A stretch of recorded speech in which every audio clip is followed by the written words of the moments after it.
Hi! ഇന്നത്തെ video ഞങ്ങളിപ്പോൾ stay ചെയ്യുന്ന ഹോട്ടലിൻ്റെ ഒരു ടൂറാണ്. നിഷിന സുനോയിലെ റൂട്ടിൻ എന്ന് പറഞ്ഞ ഹോട്ടലിലാണ് ഞങ്ങളിപ്പോൾ താമസിക്കുന്നത്. ഇനി കുറച്ച് ദിവസം ഞങ്ങൾ ഇവിടെ ആയിരിക്കും.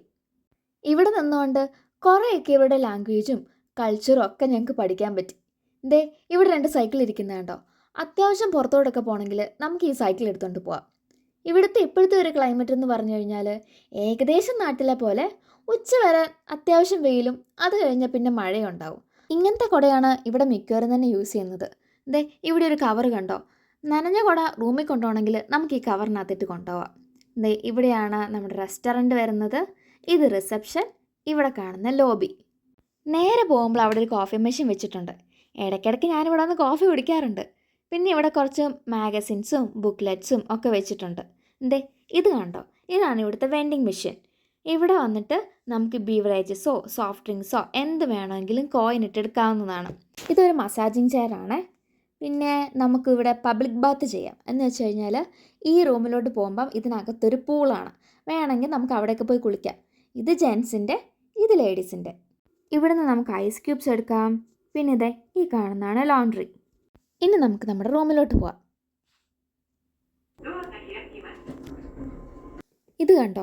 നമ്മുടെ ടി വിയിലെ പേ ചാനൽസ് കാണണമെങ്കിൽ നമുക്ക് ഇവിടെ പൈസ ഇട്ട് കഴിഞ്ഞാൽ അത് കാണാൻ പറ്റും. ഇവിടെയാണ് നമ്മുടെ റൂം വരുന്നത്. ഇനി നമുക്ക് നമ്മുടെ റൂമിലോട്ട് കയറാം. ഞങ്ങൾക്ക് കിട്ടിയത് എല്ലാ ഫെസിലിറ്റീസും ഉള്ള ഒരു അടിപൊളി ട്വിൻ ബെഡ്റൂം ആയിരുന്നു. ഇനി ഓരോ കാര്യങ്ങളായിട്ട് കാണിച്ചു തരാമേ. ഇത് കണ്ടോ? ഇവിടുത്തെ സാധനങ്ങൾ യൂസ് ചെയ്യാനുള്ള ഇൻസ്ട്രക്ഷൻസാണ് ഇവിടെ കൊടുത്തേക്കുന്നത്. അതേപോലെ ഈ ഹോട്ടലിൻ്റെ മാപ്പ്, ഇവിടുത്തെ നിയർ ബൈ അട്രാക്ഷൻസ് എല്ലാം ഇവിടെ കാണിച്ചു തന്നിട്ടുണ്ട്.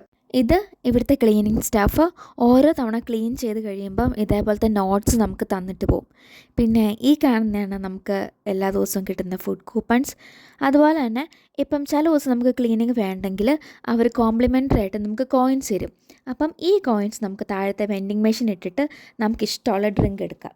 പിന്നെ ഒരു mini fridge, hot pot, hair dryer ഇതെല്ലാം ഇവിടെ വെച്ചിട്ടുണ്ട്. പിന്നെ ഒരു എമർജൻസി ലൈറ്റും. പക്ഷേ ഇതുവരെ ഇതിൻ്റെ ആവശ്യമൊന്നും വന്നിട്ടില്ല. ബെഡ് സൈഡിലൊരു ക്ലോക്ക് ഉണ്ട്. ഇവിടെ അലാമൊക്കെ സെറ്റ് ചെയ്യാം. പിന്നെ ഒരു ടേബിൾ ലാമ്പും. ഇനി നമ്മൾ കാണാൻ പോകുന്നത് ഇവിടുത്തെ വിൻഡോ വ്യൂ ആണ്. കർട്ടൻ മാറ്റിക്കഴിഞ്ഞാൽ നല്ല അടിപൊളി വ്യൂ ആണ് പുറത്ത്. ഇടയ്ക്ക് ഞാനിവിടെ വന്നിങ്ങനെ നോക്കിയിരിക്കാറുണ്ട്. അപ്പോൾ അങ്ങ് ദൂരെ ഒരു സ്കൂളൊക്കെ ഞാൻ കണ്ടിട്ടുണ്ട്. പിള്ളേർ പ്ലേ ഗ്രൗണ്ടിലിരുന്ന് കളിക്കുന്നതും അപ്പുറത്ത് കുറച്ച് നെൽപ്പാടങ്ങളും വലിയ വലിയ ബിൽഡിങ്സും ഒക്കെ കാണാറുണ്ട്. ഇത് കണ്ടോ? ഇത് ഇവിടുത്തെ സുഖിയ എന്ന് പറഞ്ഞിട്ടുള്ളൊരു റെസ്റ്റോറൻറ്റാണ്.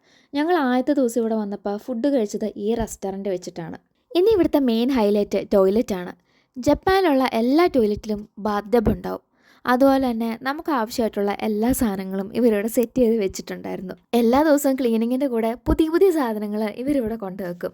പിന്നെ എന്നെ അത്ഭുതപ്പെടുത്തിയത് വേറൊരു കാര്യമാണ്. ഇവിടുത്തെ ടോയ്ലറ്റ് വർക്ക് ചെയ്യുന്നത് റിമോട്ടിലാണ്. ആദ്യം ഞാനൊന്ന് പെട്ടുപോയെങ്കിലും പിന്നെ പഠിച്ചു. ഇവിടുത്തെ കുറേ കാര്യങ്ങളൊക്കെ കാണുമ്പോൾ ജപ്പാൻ ഈസ് ലിവിങ് ഇൻ 2050 എന്ന് എനിക്ക് തോന്നാറുണ്ട്. അപ്പോൾ ഇവിടുത്തെ പുതിയ പുതിയ കാര്യങ്ങളുമായിട്ട് നമുക്ക് അടുത്ത വീഡിയോയിൽ കാണാം. അതുവരെ ബൈ.